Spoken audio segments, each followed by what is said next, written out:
Hello friends, welcome to prep IAS.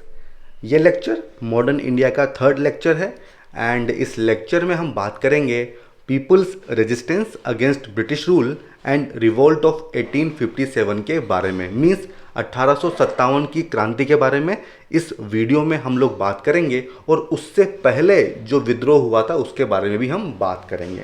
दोस्तों, आगे बढ़ने से पहले अगर आप हमारे इस चैनल पर नए हैं तो हमारे इस चैनल को जरूर सब्सक्राइब कीजिएगा। साथ ही साथ इस वीडियो के डिस्क्रिप्शन में आपको एक गूगल फॉर्म दिया है जिसको फिल करके आप हमारे वीडियोस को रिव्यू कर सकते हैं, उनको रेट कर सकते हैं, साथ ही साथ अपने डाउट्स भी हमसे पूछ सकते हैं।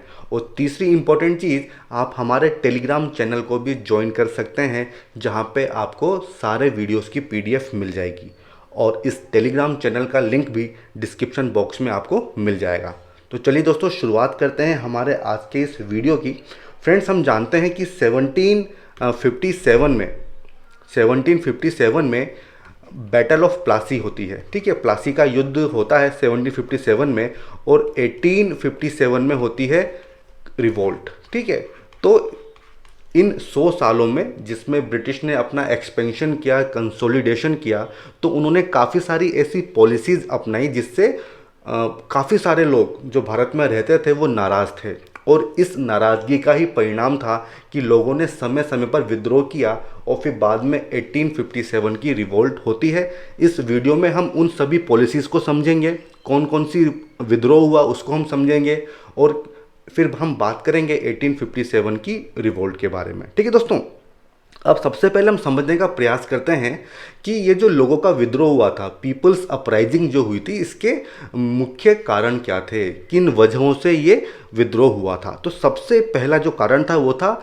ब्रिटिश लोगों का लैंड रेवेन्यू सेटलमेंट, जिससे किसान काफ़ी नाराज़ थे। किसानों का एक्सप्लॉयटेशन होता था क्योंकि रेवेन्यू की डिमांड काफ़ी ज़्यादा थी। ठीक है, और इसकी वजह से किसानों को उनकी ज़मीनों से हाथ धोना पड़ता था, इसलिए किसान लोग इससे नाराज़ थे।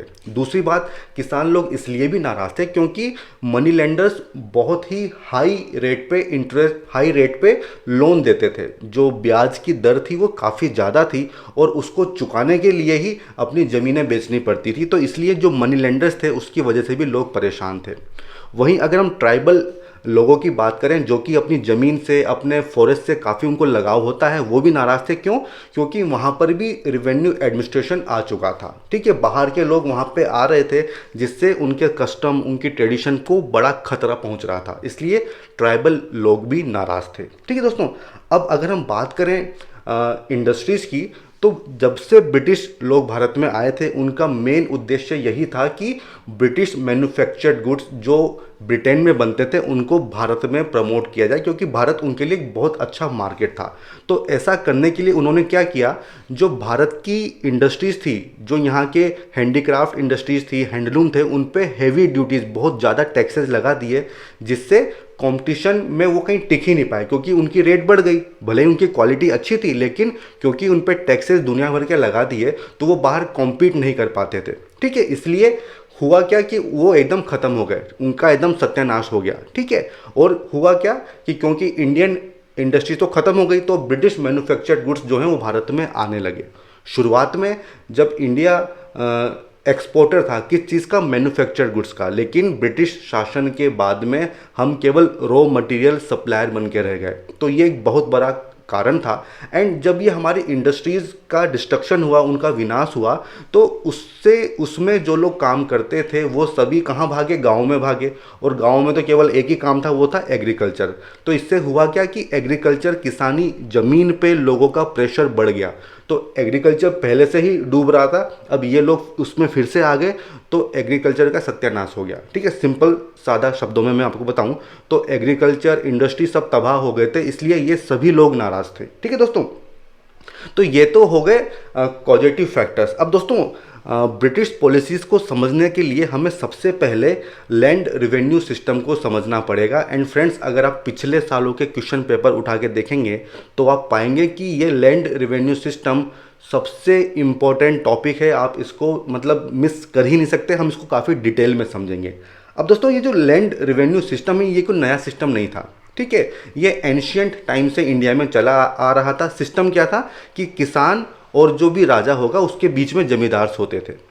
ये जमींदार रिवेन्यू कलेक्टर होते थे, इनका काम केवल रिवेन्यू का कलेक्शन करना होता था किसी कमीशन के बदले, जिससे इनकी इनकम होती थी।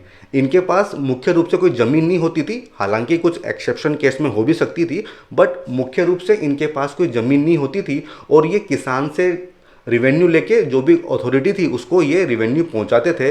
तो ये सिस्टम चला आया था, ठीक है। अब दोस्तों अगर हम ब्रिटिश गवर्नमेंट की बात करें तो ब्रिटिश गवर्नमेंट इंडिया में अपनी हर चीज़ के लिए मुख्य रूप से लैंड रेवेन्यू पे ही डिपेंड थी, भले ही वो एडमिनिस्ट्रेशन हो, ठीक है, भले ही वो आपको एक्सपेंशन करना हो, वॉर करनी हो, तो उसमें भी आपको लैंड रेवेन्यू से ही पैसा मिलेगा। इसके अलावा जो भी आपकी ट्रेडिंग एक्टिविटीज़ थी ब्रिटिश ईस्ट इंडिया कंपनी की, उन सब के लिए वो लैंड रेवेन्यू पर ही डिपेंडेंट थी। हम यह भी कह सकते हैं कि अगर ये लैंड रेवेन्यू सिस्टम नहीं होता तो ब्रिटिश लोग भारत में जम भी नहीं पाते, ठीक है। तो ये लैंड रेवेन्यू सिस्टम इसलिए काफ़ी इंपॉर्टेंट था। तो दोस्तों ये तो हो गया पहली बात। अब आपको पता है कि 1765 में कंपनी को बंगाल, बिहार, उड़ीसा इस वाले पूरे एरिया के दीवानी राइट्स मिल जाते हैं। और मैंने आपको पिछले लेक्चर में बताया था कि इस राइट्स को मिलने के बाद भी किसी तरह की फॉर्म ऑफ गवर्नमेंट में चेंज नहीं आया था, ठीक है। तो जो ट्रेडिशनल सिस्टम था लैंड रेवेन्यू का वही चला आ रहा था, बट उसमें नुकसान क्या था कि कभी तो कम रेवेन्यू मिलता था गवर्नमेंट को, कभी ज़्यादा रेवेन्यू मिलता था। और क्योंकि ब्रिटिश जो लोग थे उनको प्रॉफिट से काफ़ी मतलब था, ठीक है, तो वो चाह रहे थे कि एक ऐसा सिस्टम बनाया जाए जिससे उनका जो रेवेन्यू का सिस्टम है वो परमानेंट हो जाए, उसमें ना तो कमी आए ना उसमें क्या बोलते हैं वो बढ़े, ठीक है। तो इसलिए उन्होंने एक नया सिस्टम लेके आए थे। वो सिस्टम क्या था? परमानेंट सेटलमेंट, या फिर इसको बोलते हैं जमींदारी सिस्टम। और इसको इंट्रोड्यूस किया था 1793 में लॉर्ड कॉर्नवालिस ने। ये सवाल पूछा जाता है, ठीक है। और किन किन एरियाज में इनको इंट्रोड्यूस किया था? बंगाल, बिहार, उड़ीसा, देन उसके बाद बनारस में भी गया था, मद्रास की जो नॉर्दर्न डिस्ट्रिक्ट थी उसमें भी इसको इंट्रोड्यूस किया था। दोस्तों ये भी आपको याद रखना होगा। अब इस सिस्टम की देखिए सबसे खास बात क्या थी कि इसमें जमींदार को ओनर्स ऑफ लैंड माना गया था। जी हाँ दोस्तों, शुरुआत में क्या था? जमींदार केवल इंटरमीडियरी थे, मध्यस्थ लोग थे जो केवल रेवेन्यू को कलेक्ट करते थे।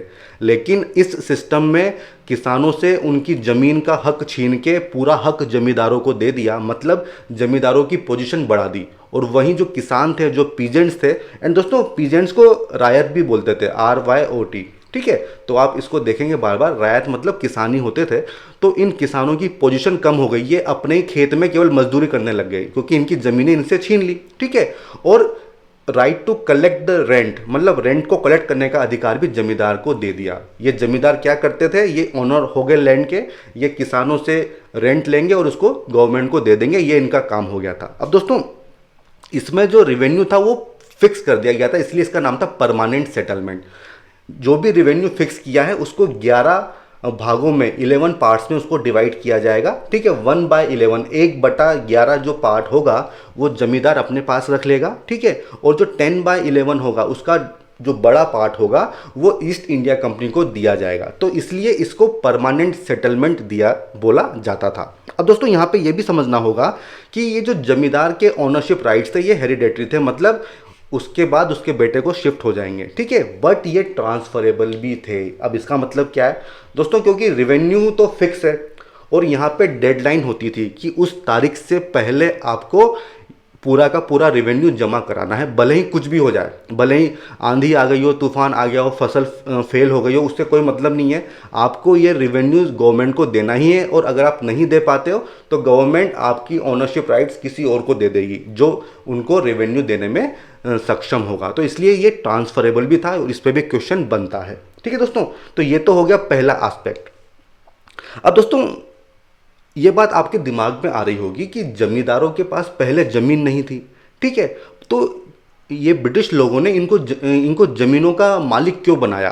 तो दोस्तों इसमें ऐसा बताया जाता है कि एक तरह की मिसअंडरस्टैंडिंग थी ब्रिटिश ईस्ट इंडिया कंपनी में, जो उनके ऑफिसर्स थे। क्योंकि ब्रिटेन में उस समय लैंडलॉर्ड्स होते थे, ठीक है, जो कि जमींदार के बराबर ही होते थे, ठीक है। उनको ऐसा लगा ब्रिटिश लोगों को कि जो लैंडलॉर्ड हैं ब्रिटेन में और जो भारत में जमींदार हैं वो बराबर हैं, जबकि इसमें फ़र्क था, ठीक है, क्योंकि ब्रिटेन में जो जमीन लैंडलॉर्ड्स होते थे उनके पास ज़मीनें तो होती थी, वो उसके मालिक होते थे, ठीक है, और वो उसको ट्रांसफ़र नहीं कर सकती थी गवर्नमेंट भी, क्योंकि उसके मालिक लैंडलॉर्ड ही होते थे और किसी भी तरह का स्टेट का कंट्रोल नहीं था। जबकि भारत में जो जमींदार थे वो तो केवल रेवेन्यू कलेक्टर थे। तो एक तरह की मिसअंडरस्टैंडिंग हुई, गवर्नमेंट को लगा कि ब्रिटेन में जो जमींदार हैं, जो लैंडलॉर्ड्स हैं, वही जमींदार भारत में भी होंगे, इसलिए उन्होंने जमींदारों को लैंड्स के राइट्स दे दिए। सबसे पहली बात, ठीक है। और दूसरी बात, जैसा कि मैंने आपको बताया कि जो हमारे जमींदार थे और वहाँ के जो लैंडलॉर्ड्स थे उनमें ज़मीन आसमान का अंतर था, ठीक है।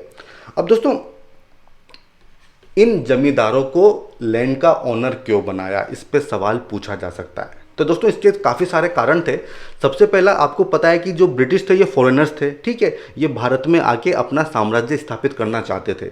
तो इसके लिए इनको लोकल सपोर्टर्स चाहिए थे, एक ऐसी क्लास चाहिए थी जो इनको सपोर्ट करे। तो इसके लिए इन्होंने जमींदारों की स्थापना की, ऐसा मानते हैं। और दोस्तों, ये हम एंड तक देखते आते हैं, इवन 1947 तक ये जितने भी जमींदार होते हैं ये हमेशा लॉयल होते हैं ब्रिटिश गवर्नमेंट के प्रति, ठीक है। दूसरी चीज़ थी फाइनेंशियल सिक्योरिटी। जी हाँ दोस्तों, क्योंकि इनको फंडिंग चाहिए थी अपने काम को करने के लिए, तो ये चाहते थे कि एक ऐसा सिस्टम बन जाए जहाँ पे फाइनेंशियल सिक्योरिटी हो जाए। तो इसके लिए जमींदारों को लैंड का ओनर बना दिया और उनको बताया गया कि भाई आपको इतना रेवेन्यू देना है, भले ही कुछ भी हो जाए, भले ही क्रॉप फेल हो जाए, हमें उससे मतलब नहीं है, हमें तो इतना पैसा चाहिए। तो एक फैक्टर ये भी था।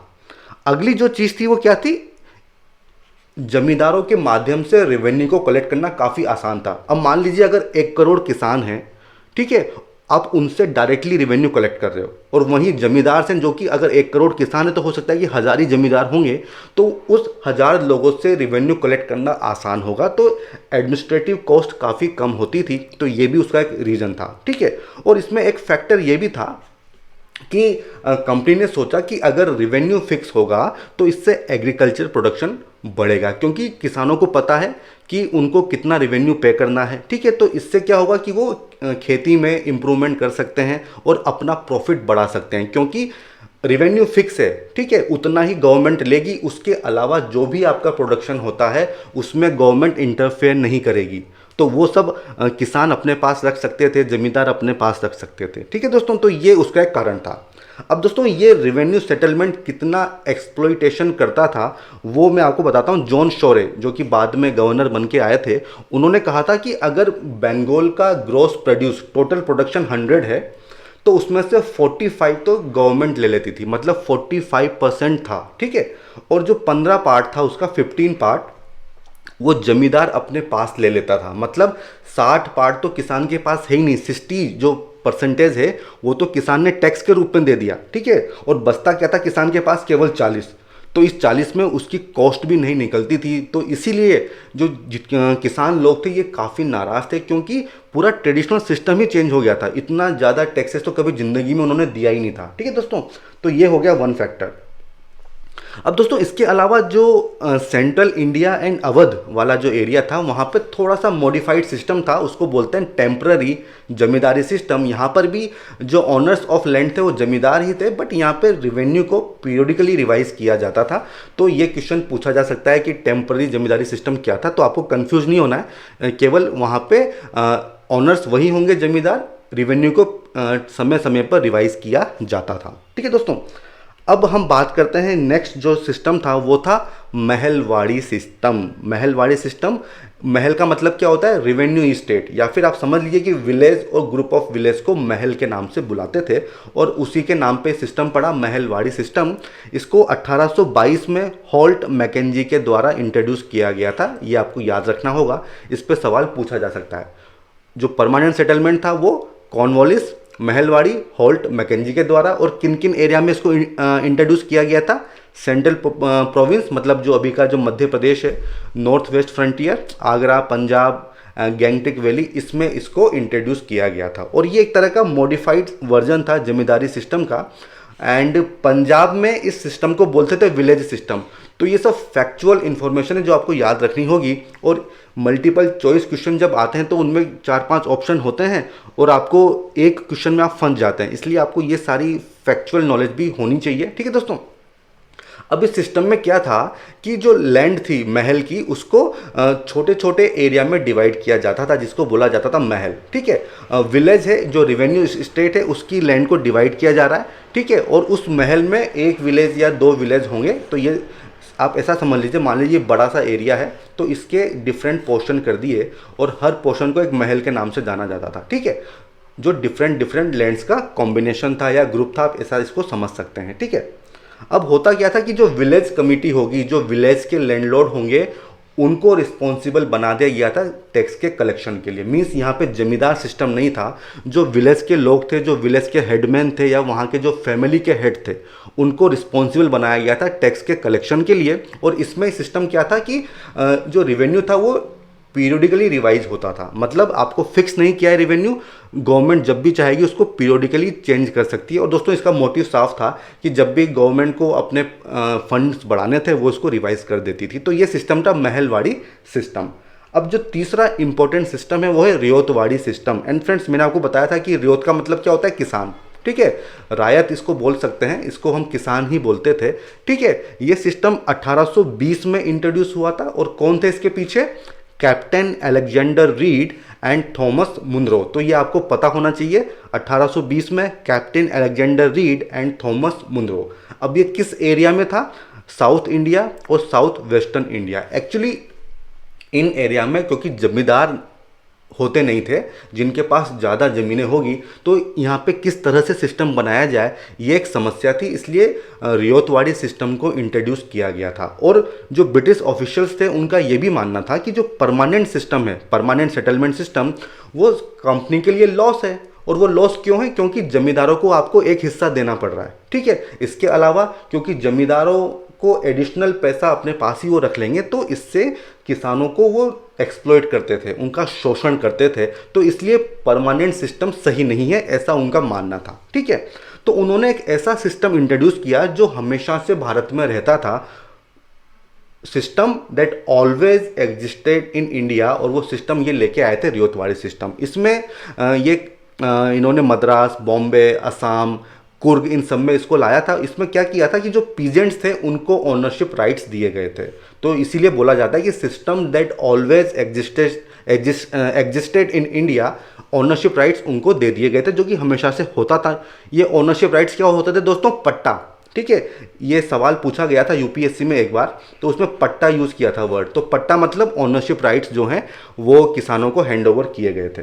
तो वो सिस्टम था रियोतवाड़ी सिस्टम। और इसमें जो ब्रिटिश गवर्नमेंट थी वो डायरेक्टली किसानों से टैक्स कलेक्ट करती थी। इसमें जमींदार जैसा सिस्टम कुछ भी नहीं था। ठीक है, और ये जो रिवेन्यू था ये हर 20-30 साल में इसको रिवाइज किया जाना था, है ना दोस्तों। तो ये तो हो गया था कि रियोतवाड़ी सिस्टम क्या है। बट दोस्तों, हालांकि इसमें ओनरशिप राइट्स किसानों को दिए गए थे, बट इसका जो एंड रिजल्ट था उसमें किसी भी तरह का जो पीजेंट ओनरशिप का सिस्टम था वो नहीं हो पाया था। मतलब इसके क्या कारण थे? क्योंकि दोस्तों पहले क्या होता था कि लार्ज नंबर ऑफ जमींदार थे। ठीक है, बट अभी क्या हो गया कि केवल एक ही जमींदार हो गया, बड़ा जमींदार। वो जमींदार कौन था? स्टेट। तो ब्रिटिश गवर्नमेंट एक बड़ा जमींदार बन गई थी।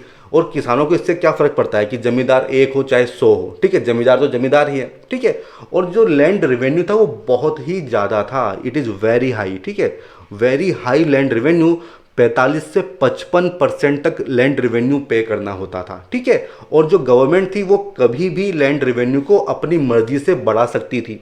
ठीक है, इसके अलावा जो किसान थे उनको हर कंडीशन में, भले ही उनकी क्रॉप फेल हो जाए, प्रोडक्शन कम हो, हर कंडीशन में उनको रेवेन्यू पे करना होता था।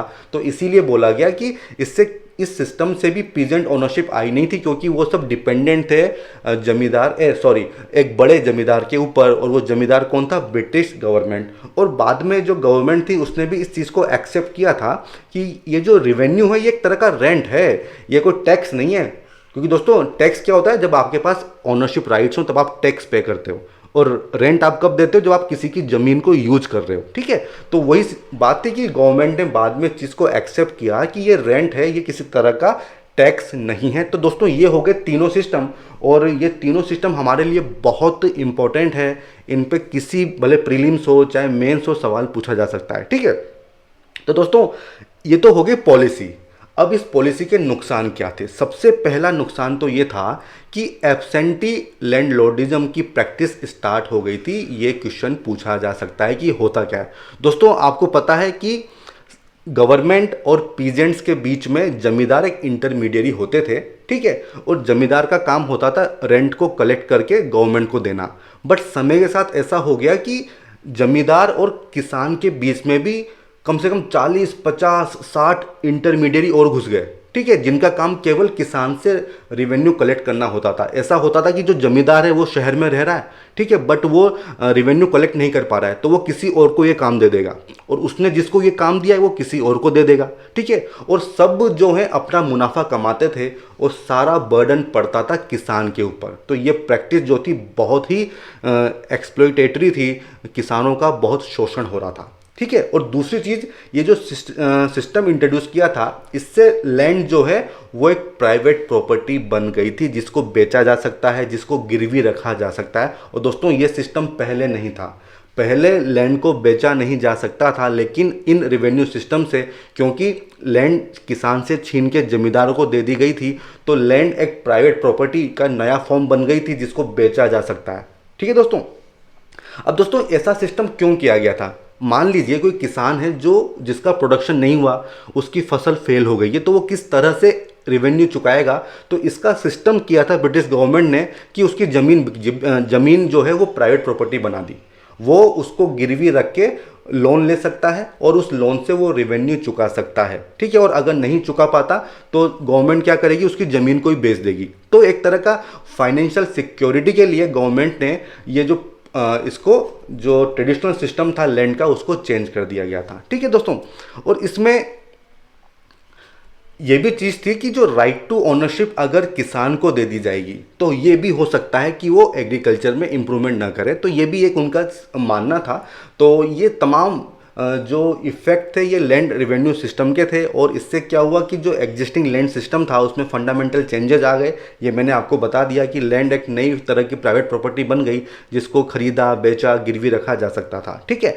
और इससे जो हमारे इंडियन विलेजेस थे उनकी स्टेबिलिटी और उनकी कॉन्टीन्यूटी पूरी तरह से हिल गई। जो हमारी मजबूत शक्तियां थी, जो हमारे पिलर थे, वो सब हिल गए थे, क्योंकि अब ज़मीन जिसके भरोसे किसान था वो उसके पास थी ही नहीं। उसको जमींदार और जो ब्रिटिश गवर्नमेंट थे वो कभी भी अपने हिसाब से यूज़ कर सकते थे। तो दोस्तों, ये हो गया land revenue system. And I hope दोस्तों मैंने काफ़ी डिटेल में इसको कवर किया है। आप कमेंट सेक्शन में मुझे बताइएगा कि आपको ये लैंड रेवेन्यू सिस्टम कैसा लगा और इसमें क्या फर्दर इंप्रूवमेंट मैं कर सकता हूँ, ठीक है दोस्तों। अब हम आगे बढ़ते हैं हमारे दूसरे टॉपिक की तरफ, कि हम बात करेंगे सिविल अपराइजिंग, ठीक है दोस्तों। ये विद्रोह होता है, अलग अलग लोग विद्रोह कर सकते हैं। तो सिविल अपराइजिंग क्या होता है? जो डिफेंस या मिलिट्री से संबंधित ना हो, इसके अलावा जो लोग विद्रोह करते हैं उसको हम बोलते हैं सिविल अपराइजिंग, ठीक है। अब दोस्तों, इसके मुख्य कारण क्या थे? एक तो जो जमींदार थे, जो ट्रेडिशनल जमींदार थे, अब क्योंकि वो तो रहे नहीं, उनकी जगह नए जमींदार आ गए थे, क्योंकि उनके पास से तो उनकी लैंड का कंट्रोल ही छिन गया था। और ये भी था कि आपको टाइम पे रिवेन्यू पे करना है, अगर आप नहीं कर पा रहे हो तो आप जमींदार रहोगे नहीं, ठीक है। तो इस वजह से जो बहुत सारे किसान, बहुत सारे जमींदार ये नाराज़ थे, पहली बात। दूसरी बात ये थी कि जो ट्रेडिशनल जमींदार थे अब उनका स्टेटस भी कम हो गया था, ठीक है। तो ये हो गया। तीसरी चीज़ ये थी कि मनी लेंडर, मर्चेंट्स, ये एक नई क्लास उभर के सामने आई थी। तो दोस्तों, हमेशा से वर्चस्व की बात होती है कि किसका वर्चस्व है। पहले जो पुराने जमींदार था उनका वर्चस्व था, बट इन लोगों के आने के बाद उनका स्टेटस कम हो गया, तो वो सब नाराज़ थे और नाराज़गी दिखी इन सब विरोध प्रदर्शन में। इसके अलावा जो हैंडीक्राफ्ट था, हम ऑलरेडी बात कर चुके हैं कि जो हमारा ट्रेडिशनल हैंडीक्राफ्ट इंडस्ट्रीज थी उनका सत्यानाश हो गया था, ठीक है। और जो रूलर्स थे, जो प्रिंसली स्टेट्स थे, वो इन ट्रेडिशनल हैंडीक्राफ्ट इंडस्ट्रीज़ के मतलब पैट्रॉन्स थे, बायर्स थे, बट क्योंकि उनका भी एक तरह से सफाया हो गया था, तो माल को खरीदेगा कौन? उनके जो कारखाने थे वो बंद हो गए। तो इस वजह से ये लोग भी नाराज़ थे। अगर हम प्रीस्टली क्लास की बात करें, जो धार्मिक लोग थे, गुरु थे, उनकी बात करें, तो वो भी नाराज़ थे। वो नाराज़ क्यों थे? क्योंकि वो भी डिपेंडेंट किस पे थे? इन्हीं प्रिंसेस के ऊपर, ठीक है, जमींदारों के ऊपर, इन्हीं पे डिपेंडेंट थे अपने काम को लेके। बट क्योंकि ये सभी लोग परेशान थे, ये इनसे भी सत्ता छीनी जा चुकी थी, तो इसलिए ये जो धर्म गुरु थे ये नाराज़ थे, ठीक है दोस्तों। तो जो सोसाइटी का हर सेक्शन नाराज था, और जब कोई नाराज होता है तो फिर वो विद्रोह करता है। ठीक है दोस्तों, तो इसी वजह से ये जो इश्यूज थे वो सामने आते हैं। एंड एक महत्वपूर्ण इशू और था, वो ये था कि जो ब्रिटिश शासक थे वो फॉरेनर्स थे। ठीक है दोस्तों, अगर हम बात करें कि ब्रिटिश से पहले जो लोग आए थे वो भारत में ही समा गए। ठीक है, या तो वो उन्होंने भारत के कल्चर को अडॉप्ट कर लिया, ठीक है, या फिर वो जिस कल्चर को लेके आए थे उसमें थोड़ा बहुत चेंज करके वो भारत में ही शामिल हो गए। लेकिन ब्रिटिश लोगों के साथ ऐसा नहीं था।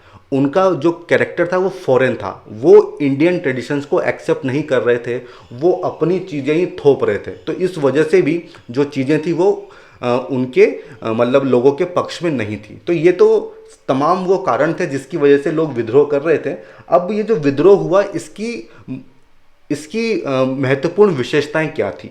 ठीक है, तो सबसे पहली बात तो दोस्तों कि ये सारे के सारे विद्रोह बैकवर्ड लुकिंग थे। मतलब वो लोग चाहते थे कि जो पुराना सिस्टम था अंग्रेजों के आने से पहले वही सिस्टम इस्टेब्लिश हो, हमें कोई नया सिस्टम नहीं चाहिए। ठीक है, वही restore earlier forms of rule and social relations. दूसरी बात, ये जितने भी विद्रोह थे ये लोकल थे कैरेक्टर में। मतलब हो सकता है कि एक पंजाब के किसी गांव में हो रहा हो, ठीक है, और उनके जो इश्यूज थे वो भी लोकल थे। किसी तरह का यूनिटी नहीं थी कि हो सकता है कि पूरा भारत के लोग एक ही इशू को लेकर विद्रोह कर रहे हो, ऐसा नहीं था। ये लोकल इनके इश्यूज थे, ग्रीवांसेस थे, और लोकलाइज ये इनके कैरेक्टर में था। सबसे पहली बात तो ये कमी थी इन विद्रोहों की। अगर ये पूरे नेशनल लेवल पे होते तो हो सकता है कहानी दूसरी होती। ठीक है, अब दोस्तों काफ़ी सारी रिवोल्ट हैं। कुछ इंपॉर्टेंट रिवोल्ट जो मुझे लगता है कि इंपॉर्टेंट है वो मैं आपके लिए लेके आया हूँ।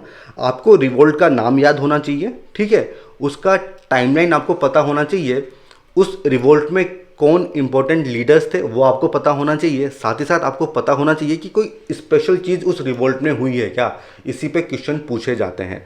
तो हम सबसे पहले बात करेंगे सन्यासी रिवोल्ट की। 1763 से 1800 के बीच में हुई थी। तो दोस्तों आप समझ सकते हैं कि ऐसा नहीं है कि रिवोल्ट जो है 1857 की पहली रिवोल्ट थी, उससे पहले भी काफ़ी सारे विद्रोह हुए थे, बट क्योंकि वो छोटे छोटे थे, अलग अलग जगह पे हुए थे, इसलिए उनको एक बड़ा एक बड़ी रिवोल्ट उसको नहीं बोल सकते हैं। छोटी छोटी ये रिवोल्ट थी जो अलग अलग जगह पे हुई थी। ठीक है, और इन सब का ही रिजल्ट था 1857 की क्रांति। आप इस तरह से इसको समझ सकते हैं। इसमें इंपॉर्टेंट आदमी कौन थे?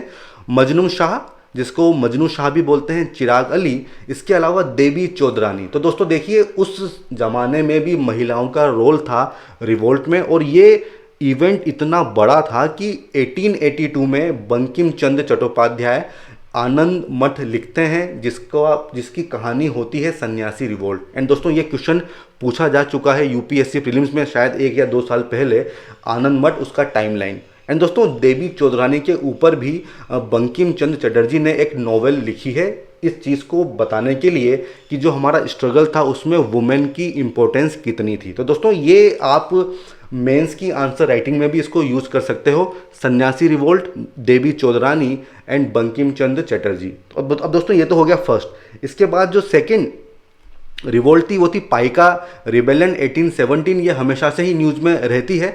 ये पाइका कौन थे? ये फुट सोल्जर्स थे। कहाँ के? उड़ीसा के फुट सोल्जर्स थे जिनको रेंट फ्री लैंड मिलती थी।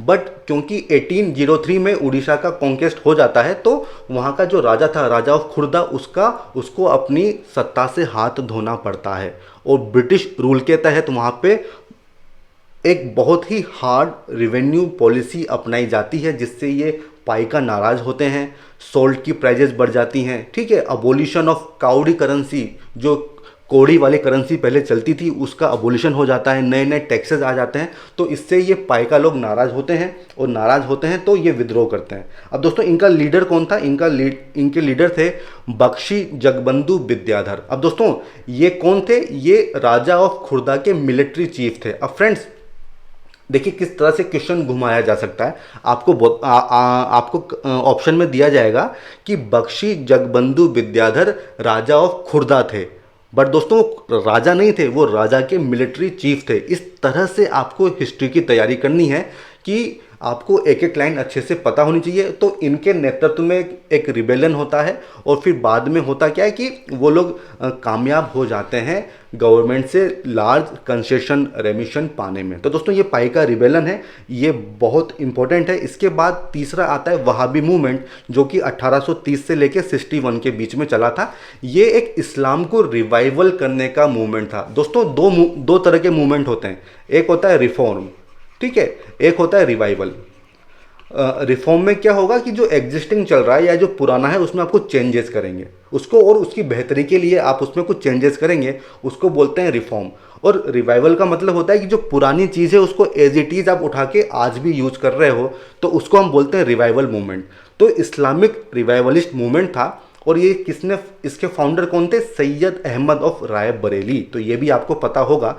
अब इन्होंने देखिए क्या किया था, इनका मेन ऑब्जेक्टिव ये था कि जो प्योर इस्लाम है हमें उसको फॉलो करना है और एक ऐसी सोसाइटी बनानी होगी जो कि अरब में प्रॉफिट मोहम्मद के टाइम पे थी। तो ये इनका ऑब्जेक्टिव था। वहाबी मूवमेंट बहुत इंपॉर्टेंट है एंड 1830 से 61 के बीच में ये मूवमेंट हुआ था। ठीक है दोस्तों, अब इसमें मेन चीज़ ये थी कि जो दर उल हर्ब है, टेरिटरी ऑफ वॉर है, इसको हमें कन्वर्ट करना है दारुल इस्लाम में। अब ये भी इंपॉर्टेंट है, आपको पता होना चाहिए दारुल इस्लाम क्या था, द लैंड ऑफ इस्लाम। और वहाबी मूवमेंट में जो सिख किंगडम था पंजाब का, उसके अगेंस्ट जिहाद डिक्लेयर कर दिया था। ठीक है, अब दोस्तों जब बाद में अंग्रेज़ों ने सिख जो पंजाब वाला एरिया था उसको अपने कब्जे में ले लिया, तो जो वहाबी मूवमेंट था उनका सोल टारगेट बन गया British east India company, British government. ठीक है दोस्तों, एंड फिर लेटर ऑन ये जो वहाबी हैं ये एंटी ब्रिटिश सेंटिमेंट स्प्रेड करने में काफ़ी अहम भूमिका निभाते हैं।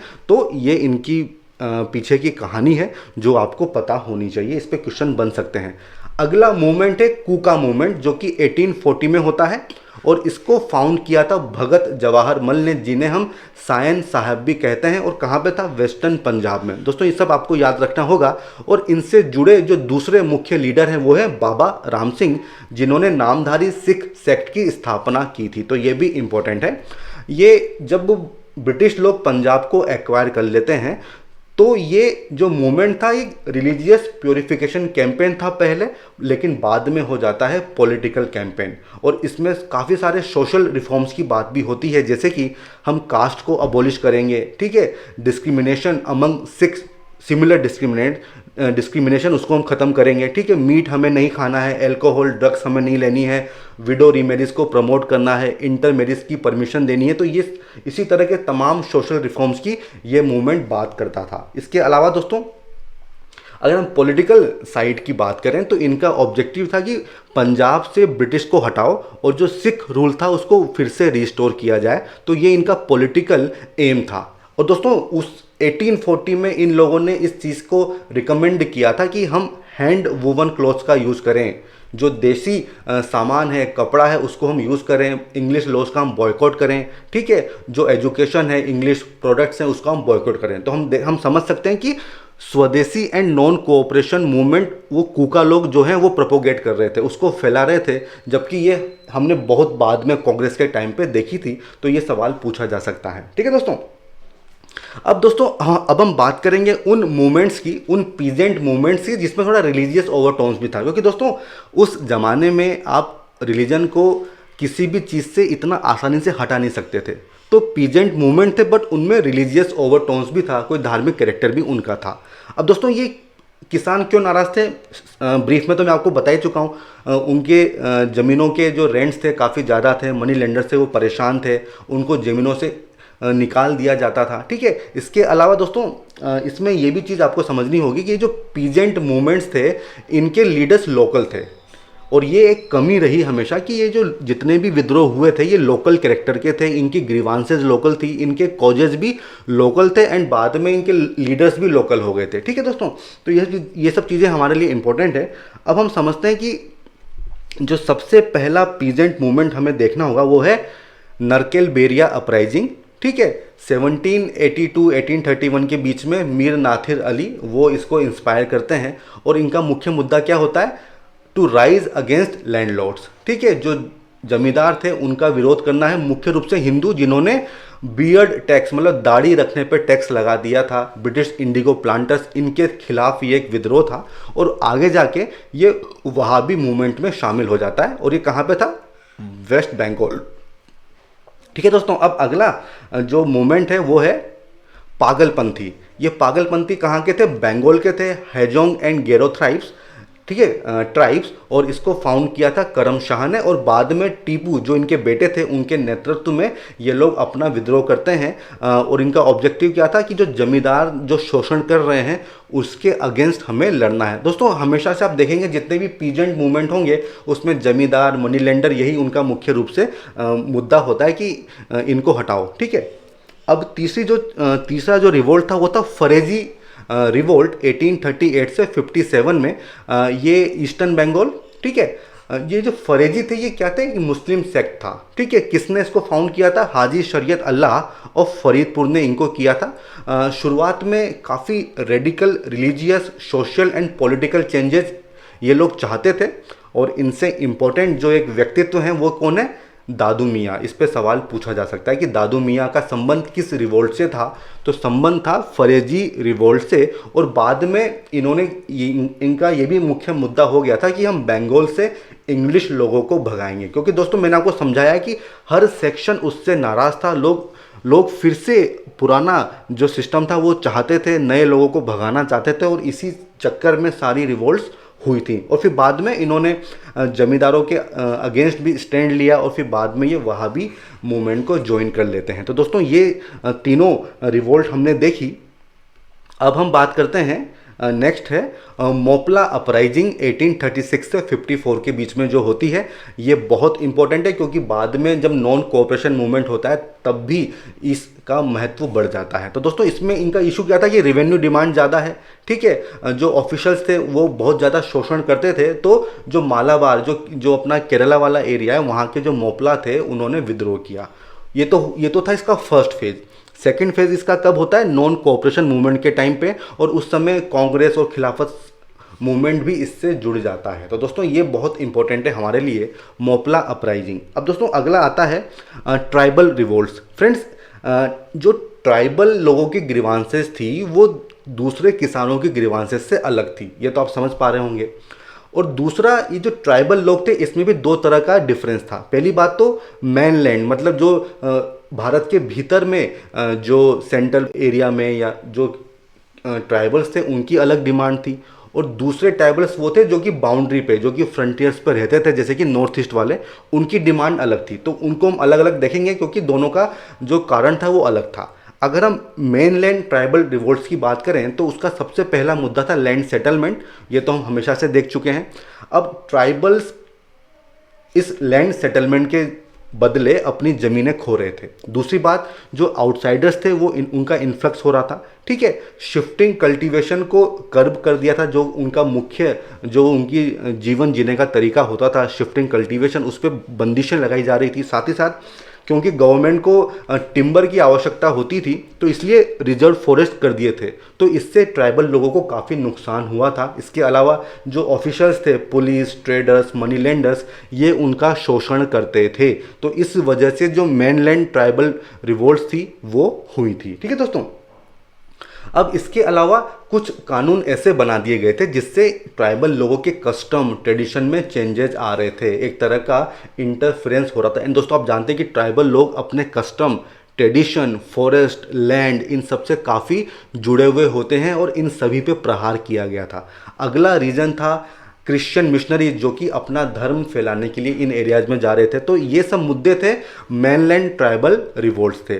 पर अगर हम बात करें फ्रंटियर्स की, जो मतलब जैसे नॉर्थ ईस्ट वाले ट्राइब्स थे, उनके मुद्दे अलग थे।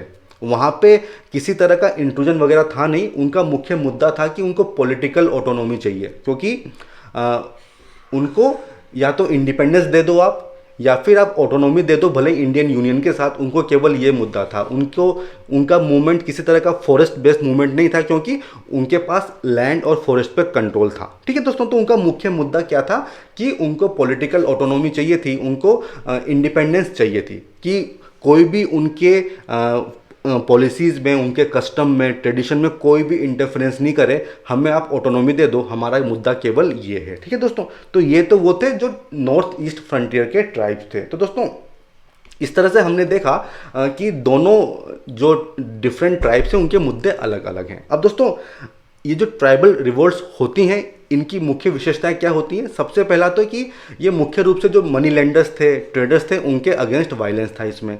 दूसरी बात, जो फॉरेन गवर्नमेंट्स के लॉज थे उनके खिलाफ ये रिवोल्ट्स हुई थी। तीसरी बात, ये जो रिवोल्ट्स हुई थी इसमें बहुत सारे मसीहा लाइक फिगर्स जैसे कि बिरसा मुंडा, ऐसे लोग जो अपने आप को भगवान मानते थे, उन लोगों के द्वारा इन रिवोल्ट्स को लीड किया गया था। तो ये इंपॉर्टेंट क्वेश्चन बन सकता है।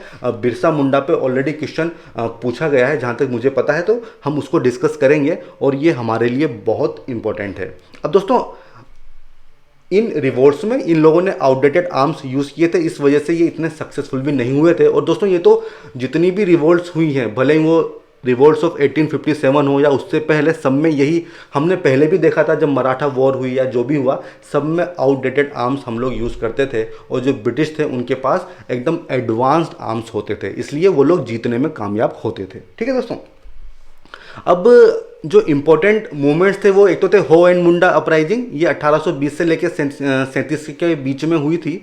ये कहाँ पे था? झारखंड में। तो वहाँ के जो ट्राइबल्स थे उन लोगों ने विद्रोह किया था, इसमें हो एंड मुंडा ट्राइब शामिल थी। ठीक है दोस्तों, इसके बाद इसमें इंपॉर्टेंट कौन सी है? मुंडा, जो कि 1899 से 1900 में फिर से इसका सेकेंड फेज चलता है और उसमें मुंडा बिरसा मुंडा के अंडर में विद्रोह कर देते हैं और इस विद्रोह को बोलते हैं द उलगुलन। उलगुलन ये बहुत इंपॉर्टेंट है, आपको याद रखना होगा। उलगुलन क्या था? बिरसा मुंडा के द्वारा जो अपराइजिंग की गई थी उसको उलगुलन बोला गया था। ठीक है दोस्तों, ये शुरुआत में एक रिलीजियस मूवमेंट था, बाद में इसने पॉलिटिकल फोर्स भी ले लिया और ये फ्यूडल के अगेंस्ट फाइट कर रहे थे, जमींदारी के अगेंस्ट इनका फाइट था, जो मनी लेंडर्स थे उनके अगेंस्ट इनका फाइट था, जो फॉरेस्ट कॉन्ट्रैक्टर थे उनके अगेंस्ट इनका फाइट था। और ये इनका एरिया कौन सा था? छोटा नागपुर वाला जो रीजन है वो इनका एरिया था। तो दोस्तों ये इंपॉर्टेंट है, आपको ये सारे पॉइंट याद रखने होंगे। इसके बाद अगर हम बात करें बिरसा मुंडा की, तो बिरसा मुंडा ने अपने आप को भगवान मान लिया था कि मैं आपका भगवान हूँ, मैं आपके सारे दुख दर्द दूर करूँगा, सोशल रिफॉर्म्स मैं लेके आऊँगा और भगवान ने मुझे अपॉइंट किया है कि मैं अपने लोगों को उनके दुख दर्द से बचा सकूं। ठीक है, उनको जो आउटसाइडर्स हैं उनसे मुक्ति दिला सकूं। दोस्तों आउटसाइडर्स को एक वर्ड यूज़ किया है डिकूज। ठीक है, अब इसको प्रोनाउंस कैसे करते हैं मुझे नहीं पता, डिकूज या डाइकूज जो भी हो, इनका नाम, इसका मतलब होता है आउटसाइडर्स और ये एनसीईआरटी में दिया हुआ है एंड आई होप इस पे क्वेश्चन बन सकता है। ठीक है, डाइकूज मीन्स आउटसाइडर्स और ये ट्राइबल लोग इसको वर्ड को यूज़ कर सकते थे। और ये जो बिरसा मुंडे थे ये ट्राइबल सोसाइटी को रिफॉर्म करना चाहते थे और अपने विद्रोह में इन्होंने ट्रेडिशनल सिंबल एंड लैंग्वेज को यूज़ किया था। जैसे वो कहते थे कि हमें रावण को डिस्ट्रॉय करना है, ठीक है, और मेरी लीडरशिप में एक किंगडम इस्टेब्लिश करना है। ठीक है, तो ये रावण को बताया गया था डिकोज एंड यूरोपियंस, मींस जो आउटसाइडर्स हैं, यूरोपियंस हैं, उसको रावण की संज्ञा उन्होंने दी थी। तो ये भी सवाल बन सकता है। ठीक है दोस्तों, अब जो अगली हम बात करेंगे वो है संथल रिबेलियन 1855 से 56 के बीच में हुई थी एंड आई थिंक इस पे इसी बार क्वेश्चन पूछा गया है संथल रिबेलियन के ऊपर। ये कहाँ पे हुई थी? बिहार के राजमहल हिल्स में। वहाँ के जो एग्रीकल्चर पीपल थे वो संथल कहलाते थे। वो जमींदार और मनी लेंडर दोनों से काफ़ी परेशान थे।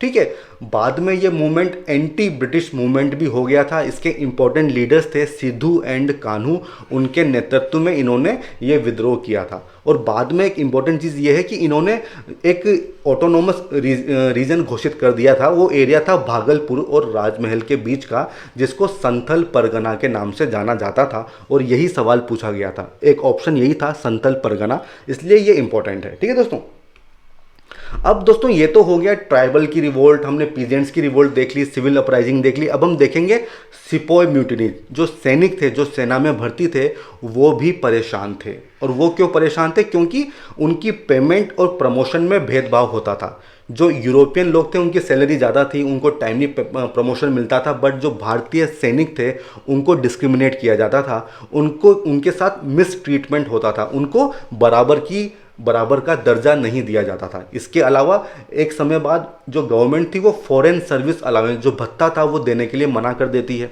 तो इससे भी लोग नाराज थे, ठीक है। फिर 1856 में लॉर्ड कैनिंग एक एक्ट पास करते हैं, जनरल सर्विस एनलिस्टमेंट एक्ट, ये बहुत इंपॉर्टेंट है। एंड जो 1857 की रिवोल्ट हुई थी उसका एक कारण ये भी था, इस एक्ट में ये प्रोविजन था कि जो सैनिक होंगे वो इंडिया और इंडिया के बाहर कहीं पर भी भेजे जा सकते हैं। पर दोस्तों जो हिंदू लोग थे वो इससे काफ़ी नाराज़ थे, क्योंकि हिंदुओं में ऐसा माना जाता था कि अगर आप समुंदर को क्रॉस कर देते हो तो आप अपनी जाति, अपनी कास्ट को खो दोगे, ठीक है। तो इस तरह की भ्रांतियाँ उस समय फैली हुई थी, तो इसलिए हिंदू काफ़ी नाराज थे। एंड दोस्तों लॉर्ड कैनिंग का कार्यकाल था 56 से लेके 62, ठीक है। 1856, तो जो रिवोल्ट थी 1857 की वो इन्हीं के कार्यकाल में हुई थी, ठीक है दोस्तों। इसके अलावा फ्रेंड्स जो सैनिक थे वो बेसिकली किसान ही तो थे, केवल उन्होंने यूनिफॉर्म पहनी हुई थी, बाकी थे तो वो किसान ही। तो भारत में जिस तरह की सोशल, रिलीजियस, इकोनॉमिक इशू चल रहे थे तो उससे वो लोग भी परेशान थे, ठीक है। तो ये भी एक कारण था जिसकी वजह से जो सैनिक थे वो नाराज थे। इसके अलावा दोस्तों और क्या कारण थे कि सेना में रिलीजियस बिलीफ्स को लेके काफ़ी सारे इशू चल रहे थे, जैसे कि 1806 में वेलोर में एक म्यूटिनी होती है। उसका कारण क्या था कि टर्बन जो लोग पहनते थे, जो साफा, जो पगड़ी जो लोग पहनते थे, उसकी जगह उनको चमड़े की पगड़ी पहनाई जा रही थी। तो ये रिलीजियस बिलीफ के अगेंस्ट था, इसलिए लोग नाराज हो गए थे। बट दोस्तों इसमें जो सबसे बड़ा इसका ड्रॉबैक था वो ये था कि ये जो विद्रोह था, ये जो म्यूटनीज थी, ये लोकल थी, जैसा कि हम शुरू से ही देखते आए हैं। और ब्रिटिश गवर्नमेंट के द्वारा इनको बहुत ही तगड़े तरीके से दबा दिया गया था, ठीक है। तो ये तो होगी सिपोय म्यूटनीज। अब दोस्तों हम बात करेंगे कि ये जितनी भी पीपल्स अपराइजिंग हुई है, विद्रोह हुए हैं, इनमें क्या वीकनेस थी, और इस पे क्वेश्चन पूछे जा सकते हैं। और ये ऑलरेडी मैं पार्ट्स में आपको बता चुका हूँ, केवल समरी में यहाँ पे डिस्कस करेंगे। पहली बात कि ये लोकलाइज थी, ठीक है, अलग अलग समय पर अलग अलग एरियाज में हुई थी जिनकी लोकल ग्रीवांसेस थी। ये सेमी फ्यूडल थी, मतलब सामंती इनकी सोच थी, जो इनकी लीडरशिप थी वो सामंती सोच के शिकार थे। इसके अलावा इनका फॉर्म जो था पुराना था, बैकवर्ड लुकिंग थे, ये फिर से पुरानी चीज़ चाहते थे, ठीक है। और दोस्तों सबसे बड़ी वीकनेस ये थी कि उस समय आपस में यूनिटी नहीं थी, नेशनलिज्म का अभाव था, एब्सेंस ऑफ नेशनलिज्म था, इसलिए ये भी एक कारण था, एक वीकनेस थी इनकी, ठीक है दोस्तों ये तमाम कारण हमने देख लिए कि किस वजह से अलग अलग समय पर अलग अलग विद्रोह होते हैं। और इन सब विद्रोह का कल्मिनेशन था, एक सब विद्रोह एक ही जगह पर आके मिल गए थे। वो क्या था? द रिवोल्ट ऑफ 1857, 1857 की क्रांति। अब ये बहुत इंपॉर्टेंट है हमारे लिए और इसको भी हमें अच्छे से समझना होगा, ठीक है दोस्तों सबसे पहले रिवोल्ट के कारण क्या थे? इकोनॉमिक कॉजेज ऑलरेडी आपको पता है कि एक तो जो रिवेन्यू सेटलमेंट था वो काफ़ी बेकार था, ठीक है। दूसरा, ये इंडियन स्टेट्स का जो एनेक्सेशन किया था, तो इससे क्या था कि जो रूलर्स थे, नोबल्स थे, वो सब नाराज थे, ठीक है। दूसरी बात, इंडियन हैंडीक्राफ्ट्स को की बर्बादी हो गई थी, ब्रिटिश गुड्स को प्रमोट किया जा रहा था, इससे जो आर्टिसंस थे, जो लोग थे जो इसमें नौकरी पाते थे, वो सब बेरोजगार हो गए थे, ठीक है। इसके अलावा दोस्तों जो ये इंडियन हैंडीक्राफ्ट का डिस्ट्रक्शन हुआ था, तो ऐसा नहीं हुआ कि उसको ख़त्म करके आपने नई मॉडर्न इंडस्ट्रीज लगाई है, ऐसा नहीं हुआ था। तो इस वजह से ये लोग सब एग्रीकल्चर में शिफ्ट हो गए, तो वहाँ पर प्रेशर बढ़ गया। तो ये सब कारण थे। दूसरा क्या था कि जो इंडियन आइटम्स थे उनको प्रोटेक्ट नहीं किया गया था, उन पे काफ़ी हैवी टैरिफ ड्यूटीज लगा दी गई थी, जिससे वो महंगे हो गए। जबकि जो ब्रिटिश गुड्स थे उन पे बहुत कम या ना के बराबर टैरिफ ड्यूटीज लगती थी, जिससे वो सस्ते होते थे, इसलिए कंपटीशन था ही नहीं, ठीक है। तो हम जो शुरू में एक्सपोर्टर थे, हम बाद में क्या हो गए? केवल रॉ मटेरियल सप्लायर बन के रह गए। और एक तरह से फ्री वन वे ट्रेड था, एक तरफ से फ्री ट्रेड था कि ब्रिटिश गुड भारत में आ रहे हैं, हाँ आ रहे हैं, लेकिन इंडियन गुड्स जा नहीं रहे हैं। तो इसका बहुत बड़ा प्रभाव पड़ता है, सब लोग नाराज थे। दूसरी बात, जो जमींदार थे उनका स्टेटस गिर गया था, ये हम ऑलरेडी डिस्कस कर चुके हैं, ठीक है। देन पॉलिटिकल कॉजेस क्या थे कि जो ब्रिटिश ने पॉलिसीज अपनाई थी, जो हम ऑलरेडी पिछले लेक्चर में देख चुके हैं, subsidiary alliance, doctrine of lapse, इससे जो हमारे प्रिंसेस थे वो नाराज थे, जैसे कि झांसी की रानी, वो हम अभी उन्होंने पार्टिसिपेट भी किया था इस रिवोल्ट में, ठीक है।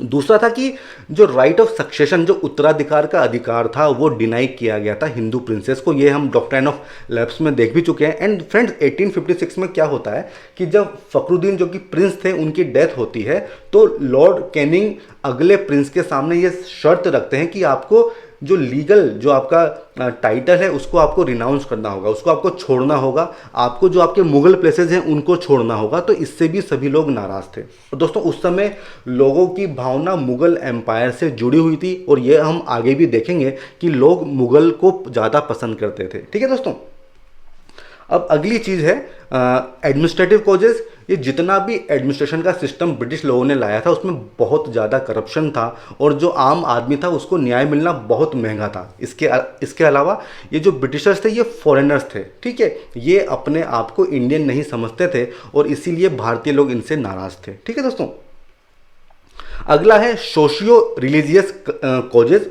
मतलब सामाजिक और जो धार्मिक कारण क्या थे। सबसे पहले जो ब्रिटिश लोग थे ये अपने आप को, अपनी नस्ल को, जो इनकी श्वेत नस्ल थी, रेशियल ओवरटोन्स थी, सुपीरियरिटी कॉम्प्लेक्स था, ये अपने आप को बहुत महान मानते थे कि हम लोग वाइट्स लोग हैं, हम जो कर रहे हैं वो सही कर रहे हैं, और बाकी जो भारतीय हैं वो इन्फीरियर हैं, उनको कुछ नहीं आता, उनको कुछ समझ में नहीं आता, जो हम कर रहे हैं वो सही है। तो racial overtone and superiority complex उनके पास था। इसके अलावा जो क्रिश्चियन मिशनरीज थे वो अपना धर्म फैला रहे थे।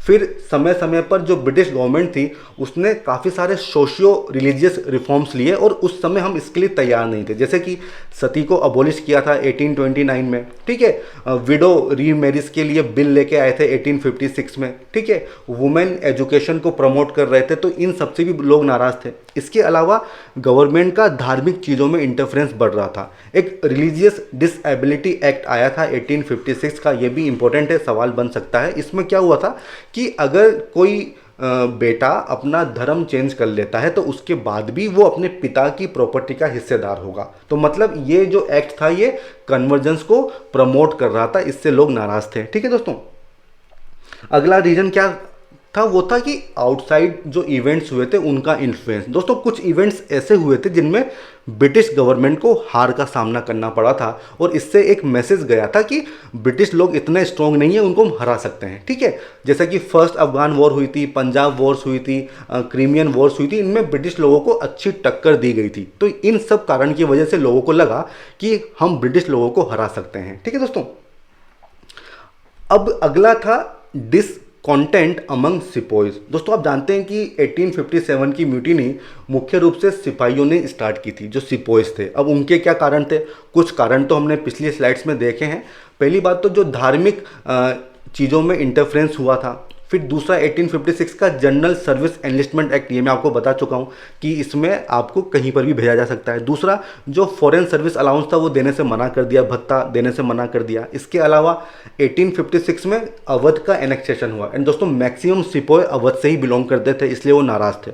और ये सिपोय क्या थे, पीजेंट्स इन यूनिफॉर्म। तो जब किसानों की स्थिति अच्छी नहीं थी तो वो कैसे खुश हो सकते हैं, मतलब उनके घर परिवार में सब लोग किसान हैं, वो दुखी हैं, तो एक जो सिपाही है वो कैसे खुश हो सकता है, तो इसलिए उसमें भी नाराज़गी थी। इसके अलावा जो मेन मुद्दा था जिसकी वजह से 1857 की रिवोल्ट हुई, ऐसी वो चिंगारी कौन सी थी जिससे ये क्रांति हुई, वो चिंगारी थी सेना में एक नई राइफल का इंट्रोडक्शन होता है। वो राइफल थी एनफील्ड राइफल, ये नाम आपको याद रखना होगा। इसके जो कारतूस थे, जो इसका कार्टिज था, उसमें एक रैपिंग पेपर था, ठीक है, और कारतूस को यूज़ करने से पहले आपको मुंह से उस पेपर को चबा के निकालना होता था, ठीक है। और ऐसा बताया जाता था कि उस कारतूस में जो ग्रीस का यूज हुआ है उसमें बीफ मतलब गाय और सुअर का मांस यूज हुआ है। तो दोस्तों आप जानते हैं कि गाय हिंदुओं के लिए पवित्र थी और जो सुअर था वो मुस्लिम के लिए बहुत ही गलत चीज़ मानी जाती थी। तो हिंदू मुस्लिम दोनों ही बहुत नाराज़ थे और इसके विरोध में 10 मई 1857 को मेरठ में रिवोल्ट का शुरुआत होती है। तो ये तारीख आपको याद रखनी होगी, 10 मई 1857, और रिवोल्ट की शुरुआत होती है मेरठ से। कारण क्या था, एनफील्ड राइफल। हिंदू मुस्लिम दोनों नाराज़ थे और उसके बाद ये रिवोल्ट बढ़ जाती है पंजाब में, साउथ में नर्मदा तक, देन बिहार में राजपूत, वेस्ट में, तो ईस्ट वेस्ट साउथ नॉर्थ चारों तरफ ये रिवोल्ट फैल जाती है। इसीलिए इसको कहा जाता है कि बड़े पैमाने पर यह रिवोल्ट हुई थी। इससे पहले जो अपराइजिंग्स हुई थी या रिवोल्ट हुई थी उनका लेवल, उनका पैमाना बहुत कम था, लेकिन इस रिवोल्ट का पैमाना काफ़ी बड़ा था और इससे ब्रिटिश गवर्नमेंट को काफ़ी धक्का भी लगा था। ठीक है दोस्तों, अब थोड़ा सा इस रिवोल्ट के बारे में समझते हैं। जो 10 मई 1857 को हुई थी, दरअसल होता क्या है कि 24 अप्रैल को ठीक है। 24 अप्रैल को 3rd नेटिव कैवलरी ने इन कारतूस को यूज करने से मना कर दिया था अप्रैल 24 में, जो कि मेरठ में थी। ठीक है। 9 मई को क्या होता है कि इन पे स्ट्रिक्ट एक्शन लिया जाता है। 85 लोगों को डिसमिस कर देते हैं इन 90 में से, और उनको 10 साल की सजा सुना देते हैं। ठीक है। तो इससे जो मेरठ के सैनिक थे वो नाराज थे, तो 10 मई को वो क्या करते हैं, इस जेल पे आक्रमण कर देते हैं। जो उसमें कैदी थे उनको, जो उनके मतलब सिपाही थे, उनको वापस से बाहर निकाल लेते हैं, और फिर उसके बाद दिल्ली की तरफ कूच कर देते हैं। और दिल्ली जाके सबसे पहला काम वो क्या करते हैं, बहादुर शाह जफर को एम्परर ऑफ इंडिया प्रोक्लेम कर देते हैं। उस समय बहादुर शाह जफर एकदम शक्तिहीन था, बहुत ही बूढ़ा था, लेकिन उसके बाद भी उसको ये एम्परर ऑफ इंडिया घोषित कर देते हैं। तो ये इस बात का संदेश था कि जो मुगल पावर है वो इंडिया की पॉलिटिकल यूनिटी का एक ट्रेडिशनल सिंबल है, और लोग आज भी उन्हीं को अपना मुगल शासक मानते थे। ठीक है दोस्तों। इसके बाद सिविलियंस इसको ज्वाइन कर लेते हैं, और पर्टिकुलरली जो नॉर्थ वेस्ट प्रोविंसेस थी, अवध थे, वहाँ के लोग ज़्यादा मुख्य रूप से इसमें पार्टिसिपेट करते हैं। ठीक है दोस्तों। अब हम बात करेंगे कि ये जो रिवोल्ट थी ये बहुत ही वाइड स्प्रेड पार्टिसिपेशन था। इसमें किसान लोगों ने, जो कारीगर थे, शॉपकीपर्स थे, मजदूर थे, जमींदार थे, रिलीजियस जो मौलवीज थे या धर्म गुरु थे, सिविल सर्वेंट्स थे, उन सब ने इसमें पार्टिसिपेट किया था। और इसका तरीका क्या था कि जो मनी लेंडर्स की अकाउंट बुक्स होती थी, डेप्ट रिकॉर्ड्स होते थे, उसको ये जला देते थे। ठीक है। इसके अलावा जो सिंबल्स थे ब्रिटिश गवर्नमेंट के, जैसे कि उनके law courts, revenue offices, revenue records, police station, इन सब पे अटैक किया जाने लगा था। तो दोस्तों ये सब चीज़ें मैं आपको शॉर्ट में बता रहा हूँ कहानी की तरह, ताकि ये चीज़ें आपके माइंड में आ जाएं, और जब आपको इससे संबंधित सवाल पूछा जाए तो आप इसका आराम से जवाब दे सकोगे। ठीक है दोस्तों। अब हम देखते हैं कि अलग अलग एरिया में कौन इनके इंपॉर्टेंट लीडर्स थे। ये मैच द फॉलोइंग में आ सकता है। दिल्ली की बात करें तो बहादुर शाह जफर केवल नाम मात्र के लिए थे, बट जो मुख्य रूप से दिल्ली का जिम्मेदारी जिसने संभाली थी वो थे जनरल बख्त खान।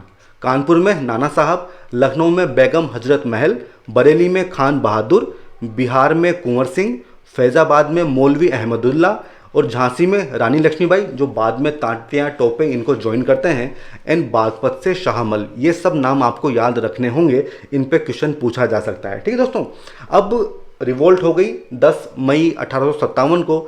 ब्रिटिश थोड़ा समय लेते हैं समझने में, लेकिन उसके बाद पूरी ताकत से इस रिवोल्ट को दबाया जाता है। 20 सितंबर 1857 को दिल्ली को वापस कैप्चर कर लिया जाता है। मतलब मुश्किल से 5 महीने में वापस दिल्ली कैप्चर कर लिया जाता है।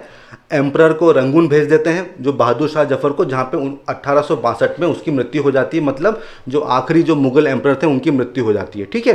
फिर एंड ऑफ 1859, 1859 आते आते उसकी मतलब उसके एंड में पूरा का पूरा जो ब्रिटिश अथॉरिटी थी वो फिर से रीस्टेब्लिश हो जाती है। मतलब अगर हम देखें तो मई 1857 में ये रिवोल्ट स्टार्ट हुई थी, और 1859 के एंड में, मतलब 1.5 साल में, ये पूरी की पूरी रिवोल्ट जो थी उसको ख़त्म कर दिया गया था। अब दोस्तों ये सवाल पूछे जाएंगे इन चीज़ों पे कि रिवोल्ट क्यों फेल हुई। सबसे पहला रीज़न था कि ऑल इंडिया पार्टिसिपेशन नहीं था, केवल लिमिटेड टेरिटोरियल स्प्रेड था। कुछ ही एरिया थे जहाँ पे लोगों ने पार्टिसिपेट किया था। अगर ईस्टर्न, वेस्टर्न और जो साउदर्न पार्ट थे वो इसमें पार्टिसिपेट नहीं किए थे। ठीक है। मुख्य रूप से जो नॉर्थ वाला एरिया था उसने पार्टिसिपेट किया था, और सारी क्लासेस ने ज्वाइन नहीं किया था। जैसे बिग जमींदार, money lender, merchants, educated Indians, इन्होंने पार्टिसिपेट नहीं किया था। और एजुकेटेड इंडियन ये सोचते थे कि ये रिवोल्ट जो है ये बैकवर्ड लुकिंग है, और उनकी अंग्रेज़ों से काफ़ी हाई एक्सपेक्टेशन थी। वो ऐसा मानते थे कि अंग्रेज़ लोग जो हैं वो मॉडर्नाइजेशन लेके आएंगे जो हमारे लिए फ़ायदा है। तो उनकी काफ़ी ज़्यादा उम्मीदें थी, तो इसलिए उन्होंने इस रिवोल्ट में भाग नहीं लिया था। ठीक है दोस्तों। इसके बाद जो नेक्स्ट पॉइंट है वो ये कि जो इंडियन रूलर्स थे बहुत सारे, उन्होंने भी पार्टिसिपेट नहीं किया। जैसे कि सिंधिया ऑफ ग्वालियर, होलकर ऑफ इंदौर, पटियाला के राजा, सिंध, इन सब ने पार्टिसिपेट नहीं किया था। और अगर हम समराइज करें तो केवल 25% एरिया, ठीक है, और 10% पॉपुलेशन से ज़्यादा लोगों ने इसमें पार्टिसिपेट नहीं किया था। तो ये भी इसका एक कारण था कि ये रिवोल्ट क्यों फेल हुई थी। ठीक है दोस्तों। अब अगली चीज़ थी पुअर आर्म्स एंड इक्विपमेंट। ये तो समझ में आता है। देन पुअरली ऑर्गेनाइज, लोगों के बीच में कुछ ऑर्गेनाइजेशन नहीं था कि किस तरह से इसको आगे बढ़ाना है, एक यूनिफाइड आइडियोलॉजी नहीं थी। क्यों? लोगों की जो यूनिटी नहीं थी, ठीक है। जो मॉडर्न नेशनलिज्म था जो ब्रिटिश लोगों के पास था वो इंडियन लोगों के पास नहीं था, और इसको आने में काफ़ी समय लगा था। पर दोस्तों हम ये कह सकते हैं कि जो रिवोल्ट ऑफ 1857 थी उसने एक बहुत ही इंपॉर्टेंट रोल प्ले किया इंडियन पीपल की यूनिटी बढ़ाने में। और दोस्तों जिस तरह से आप देखिए कि सैनिकों ने मुगल एम्परर को अपना राजा माना, तो हम ये भी, और इसमें हिंदू मुस्लिम लोगों ने साथ साथ पार्टिसिपेट किया था, तो हम ये भी कह सकते हैं कि 1857 या 1858 से पहले हमारे यहाँ पे जो कम्युनल जो चीज़ें थी वो नहीं थी। लोग यूनाइटेड थे, धर्म के नाम पे उनका बंटवारा नहीं था। और ये अंग्रेज़ों के आने के बाद ये चीज़ स्टार्ट हुई थी। उन्होंने डिवाइड एंड रूल की जो पॉलिसी थी वो यूज़ करने वो लग गए थे, जिसको बोलते हैं फूट डालो और राज करो, ठीक है। तो ये उससे पहले तो ये चीज़ नहीं थी। अब दोस्तों अगली चीज़ आती है कि म्यूटिनी और रिवोल्ट में क्या डिफरेंस होता है। म्यूटिनी का मतलब क्या होता है? जब आर्म फोर्सेस के सिपाही रूल्स या रेगुलेशंस को नहीं मानते हैं तो उनका जो कलेक्टिव जो उनका जो विद्रोह होता है उसको म्यूटिनी बोलते हैं। जबकि रिवोल्ट एक बड़े लेवल पे होती है, ठीक है। जब लोग अथॉरिटी एंड पावर को मानने से इनकार कर देते हैं तो उस समय होती है रिवोल्ट। तो दोस्तों इसलिए म्यूटिनी एंड रिवोल्ट का डिफरेंस समझना बहुत ज़रूरी है। और ये क्यों हम बात कर रहे हैं इसकी? क्योंकि कुछ लोगों का मानना है कि ये एक म्यूटिनी थी, कुछ लोग मानते हैं कि एक रिवोल्ट थी। तो इसका सही स्टैंड क्या है? अगर हम वी.डी. सावरकर की बात करें तो उन्होंने कहा था कि जो 1857 की क्रांति है ये first war of Indian independence है। ये आपको याद रखना होगा। First war of Indian independence किसने कहा था? वी.डी. सावरकर ने कहा था, ठीक है। जवाहरलाल नेहरू ने कहा था कि ये एक फ्यूडल अपराइजिंग है, एक सामंती सोच वाली विद्रोह है, लेकिन इसमें कुछ नेशनलिस्ट, कुछ राष्ट्रीय एलिमेंट भी शामिल थे। वहीं स्टैनली वॉलपर्ट ने कहा था कि ये एक म्यूटिनी से ज़्यादा है लेकिन फर्स्ट वॉर ऑफ इंडिपेंडेंस से कम है। और यही स्टैंड सबसे ज़्यादा माना जाता है कि more than a mutiny but much less than a first war of independence. तो दोस्तों ये तीनों नाम आपको याद रखने होंगे, इस पे सवाल पूछा जा सकता है। अब दोस्तों इसका कॉन्सिक्वेंस क्या हुए? सबसे पहला तो ये भारत की हिस्ट्री के लिए एक टर्निंग पॉइंट था। दूसरी बात, 2 अगस्त 1858 में ब्रिटिश पार्लियामेंट ने act of better government of India pass किया था। मतलब जब रिवोल्ट चल ही रही थी तभी इस एक्ट को पास कर दिया था। इस एक्ट में क्या हुआ था? क्वीन विक्टोरिया को भारत का सोवरेन बना दिया था, मतलब कंपनी रूल एंड कर दिया था। उसके बाद ये जो एक्ट आया था इसमें क्वीन को भारत का सोवरेन बना दिया गया था, और इसके लिए इलाहाबाद में दरबार लगाया गया था जहां पे क्वींस प्रोक्लेमेशन को इशू किया था 1 नवंबर 1858 में। और इसी में जो एडिशनल टाइटल था वायसराय का वो दिया गया था। अब इस प्रोक्लेमेशन में क्या था वो बहुत इंपॉर्टेंट है। सबसे पहली बात ये थी कि अब किसी भी तरह का एनेक्सेशन और एक्सपेंशन नहीं होगा। जो नेटिव प्रिंसेस हैं उनकी डिग्निटी, उनके राइट्स को रिस्पेक्ट किया जाएगा। मतलब ब्रिटिश गवर्नमेंट ये समझ चुकी थी कि उनकी पॉलिसीज़ में क्या क्या कमियां हैं और उसको दूर करने की कोशिश की जा रही थी। इसके अलावा ये भी कहा था कि जो इंडियन स्टेट्स हैं वो ब्रिटिश क्राउन को मानेंगे, उसके शासन को मानेंगे, ठीक है दोस्तों। तो ये तो 2 पॉइंट हो गए। इसके अलावा ये भी कहा गया था कि ब्रिटिश ऑफिशियल्स जो हैं वो लोगों की धार्मिक स्वतंत्रता में इंटरफेरेंस नहीं करेंगे, फ्रीडम ऑफ रिलीजन दिया जाएगा, ठीक है। जितने भी लॉ बनेंगे उसमें इक्वल एंड इम्पार्शियल प्रोटेक्शन दिया जाएगा, किसी भी तरह का भेदभाव नहीं किया जाएगा। इसके अलावा जो इंडियन राइट्स हैं, कस्टम्स हैं, प्रैक्टिसेस हैं, उनमें चेंजेस नहीं किए जाएंगे, ठीक है। और उनका ध्यान रखा जाएगा जब भी कोई नया लॉ बनाया जाएगा। तो दोस्तों जिन वजहों से ये क्रांति हुई थी उन वजहों को दूर करने की कोशिश की गई थी इस प्रोक्लेमेशन में। अब इसका आर्मी पे क्या कॉन्सिक्वेंस हुआ? दोस्तों आप जानते हैं कि इस रिवोल्ट का मुख्य जो केंद्र था वो आर्मी ही थी। तो आर्मी पे काफ़ी सबसे ज़्यादा इफेक्ट पड़ा और आर्मी को पूरा रीऑर्गेनाइज किया गया था। इंडियन सोल्जर्स की संख्या बहुत कम कर दी गई और जो यूरोपियन सोल्जर्स थे उनकी संख्या को बढ़ा दिया था। इसके अलावा आर्मी में यूनिटी ना हो इसके लिए डिवाइड एंड रूल की का जो पॉलिसी थी वो यूज़ की गई थी। कास्ट, कम्युनिटी, रीजन के बेसिस पे सेपरेट यूनिट्स को क्रिएट किया गया था ताकि वो एकजुट न हो सकें। इसके अलावा जो मार्शल रेसेस थी, मार्शल दोस्तों बहुत इंपॉर्टेंट है प्रीलिम्स के लिए। मार्शल रेसेस वो थी Punjab, Nepal, north west frontier से जो लोग ब्रिटिश लोगों के सपोर्टर थे रिवोल्ट के दौरान, उन एरिया की जो लोग थे उनको मार्शल रेसेस कहा गया था और वहीं से रिक्रूटमेंट किया जाने लगा। इसके अलावा आर्मी को सिविलियन पॉपुलेशन से दूर रखा गया ताकि उनको लोगों के इश्यूज़ के बारे में पता न चल सके। तो ये तो हो गए कॉन्सिक्वेंस। इसके अलावा आर्मी अमलगमेशन स्कीम आई थी 1861 में, जिसमें यह कहा गया था कि कंपनी के जो यूरोपियन ट्रुप्स हैं अब वो क्राउन के लिए काम करेंगे। दोस्तों जो शुरुआत में जो ट्रुप्स थे वो यूरोपियन ट्रुप्स कंपनी के लिए काम करते थे, लेकिन इस स्कीम के बाद उनकी लॉयल्टी शिफ्ट कर दी गई क्राउन के प्रति और कुछ लोग इससे नाराज हुए। उसको बोलते हैं वाइट म्यूटिनी। मतलब जो यूरोपियन ट्रुप्स जो कि कंपनी के लिए काम करते थे उन्होंने क्राउन के लिए काम करने को मना कर दिया था और इस वजह से उनका जो रिसेंटमेंट था उसको वाइट म्यूटिनी कहा गया था। इसके अलावा जो हायर पोस्ट थी वो यूरोपियंस के लिए ही रिजर्व कर दी गई थी ताकि भारतीय लोग हायर पोस्ट पे जा ही ना पाएँ। तो ये तमाम कॉन्सिक्वेंसेस थे दोस्तों। अब जो सबसे बड़ा जो मुझे जो लगता है इसका कॉन्सिक्वेंस वो ये था कि अब किसी भी तरह के रिफॉर्म्स नहीं होंगे, क्योंकि जिस तरह से सती प्रथा अबोलिश की गई, ठीक है, विडो रीमैरिज की बात हुई, एजुकेशन फॉर वुमेन की बात हुई, तो लोग नाराज़ थे। तो अब ये मानस बना लिया था कि भाई अब हम जो है रिफॉर्म्स नहीं करेंगे, जो इंडियंस है वो रिफॉर्म्स के लायक ही नहीं है, ठीक है। और इसके बाद शुरुआत होती है policy of divide and rule की, फूट डालो और राज करो। ये हम अगले चैप्टर में देखेंगे कि किस तरह से हिंदू वर्सेस मुस्लिम स्टार्ट किया गया था। एंड दोस्तों ब्रिटिश ने ये तो कह दिया था कि हम किसी तरह का टेरिटोरियल एक्सपेंशन नहीं करेंगे, बट अब उनका फोकस हो गया इकोनॉमिक लूट की। अब हम वेल्थ को ड्रेन करेंगे, ठीक है, इसको बोलते थे ड्रेन ऑफ वेल्थ, ठीक है। अब हम टेरिटरी तो नहीं बनाएंगे, बल्कि अब हम क्या करेंगे, अब हम इकोनॉमी को ही कम कर देंगे, हम पूरा पैसा यहाँ का लूट लेंगे। ड्रेन ऑफ वेल्थ के नाम से इसको जाना जाता है, ठीक है दोस्तों।